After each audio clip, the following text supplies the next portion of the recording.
আসসালামু আলাইকুম রহমতুল্লাহি ওয়া বারাকাতুহু। প্রিয় দর্শকবৃন্দ, আজকের ভিডিওতে আমরা আলোচনা করব সেই ভয়াবহ দিনের কথা, যে দিনটির নাম কিয়ামত। আল্লাহ সুবহানাহু ওয়া তাআলা কোরআনে বহু জায়গায় এই দিনটির কথা বর্ণনা করেছেন।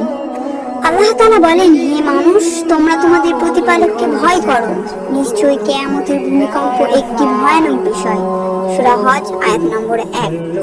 সেদিন পৃথিবী কেঁপে উঠবে, পাহাড় সমূহ ধুলোর মতো উড়ে যাবে, সমুদ্রের পানি জ্বলে আগুন হয়ে যাবে, গর্ভবতী মা তার সন্তানকে ফেলে দেবে, স্তন্যদাত্রী মা তার দুধের শিশুকে ভুলে যাবে।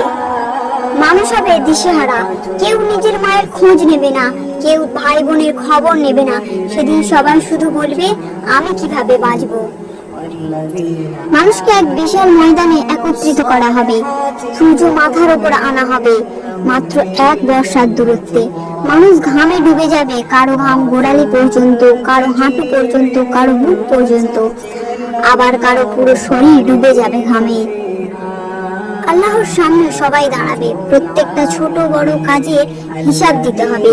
কোরআনে বলা হয়েছে, যে পরমাণু পরিমাণ সৎ কাজ করবে সে তা দেখতে পাবে, আর যে পরমাণু পরিমাণ মন্দ কাজ করবে সেও তা দেখতে পাবে। সূরা জিলজাল আয়াত নম্বর 7-8।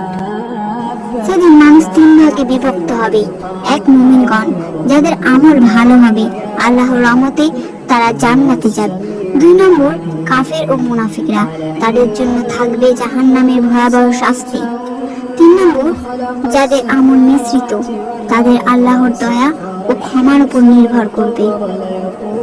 আল্লাহ আমাদের সবাইকে সেই ভয়াবহ দিনের শাস্তি থেকে রক্ষা করুন এবং জান্নাতুল ফেরদাউস দান করুন।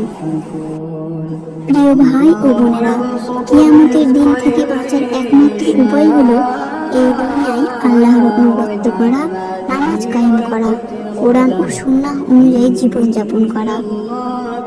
তবেই আমরা সেই জান্নাতুল ফেরদাউসে অংশগ্রহণ করতে পারবো। বন্ধুরা, আমার ভিডিও যদি আপনাদের ভালো লাগে তাহলে অবশ্যই আমার চ্যানেলটাকে সাবস্ক্রাইব করে দেবেন এবং একটি লাইক করে দেবেন।